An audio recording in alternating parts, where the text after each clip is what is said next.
Hello students, welcome you all in e-learning. Today we are going to see the translation for standard 9th subject Sanskrit. Chapter number 17 Acharya Charak.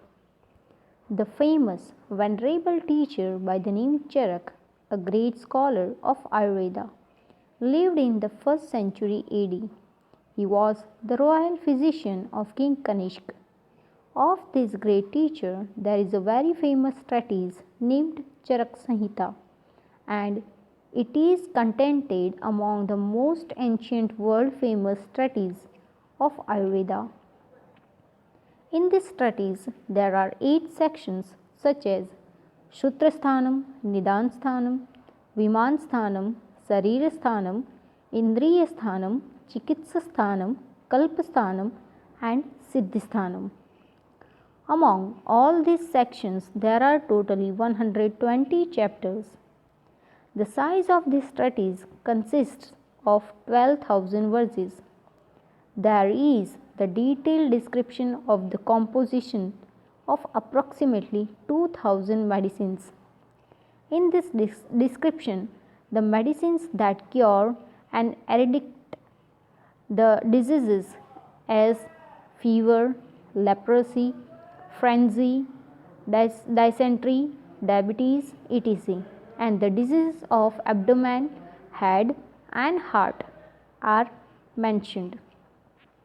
Indeed, in this way, this venerable teacher alone is considered to be the founder of pharmacology in India.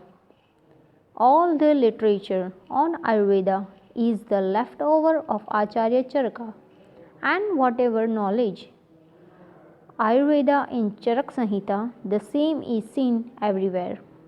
Whatever is not there in Charak Samhita is not anywhere. Some of the instructions of the great man Charaka are worth remembering. For example, about how man will be free from disease.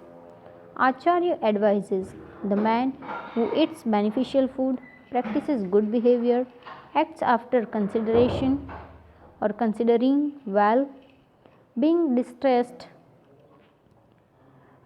disinterested in the objects of sensual pleasure, who is charitable, truthful, forgiving, and equal, and who serves the trustworthy persons becomes free from disease.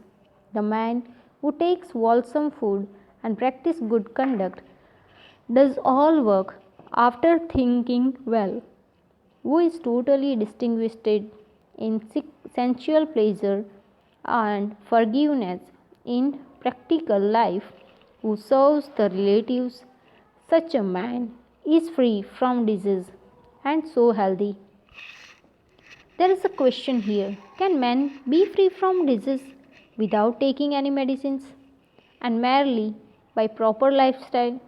The answer is as follows: when a disease enters in the body, medicines is necessary, but in order that disease should not be enter in the body in any way, the man should adopt the proper lifestyle. It is Charaka's advice that even the lifestyle is the important factor that influences man's well-being. So dear students, here our translation for this chapter is over. You may note down the translation in your notebook. Thank you.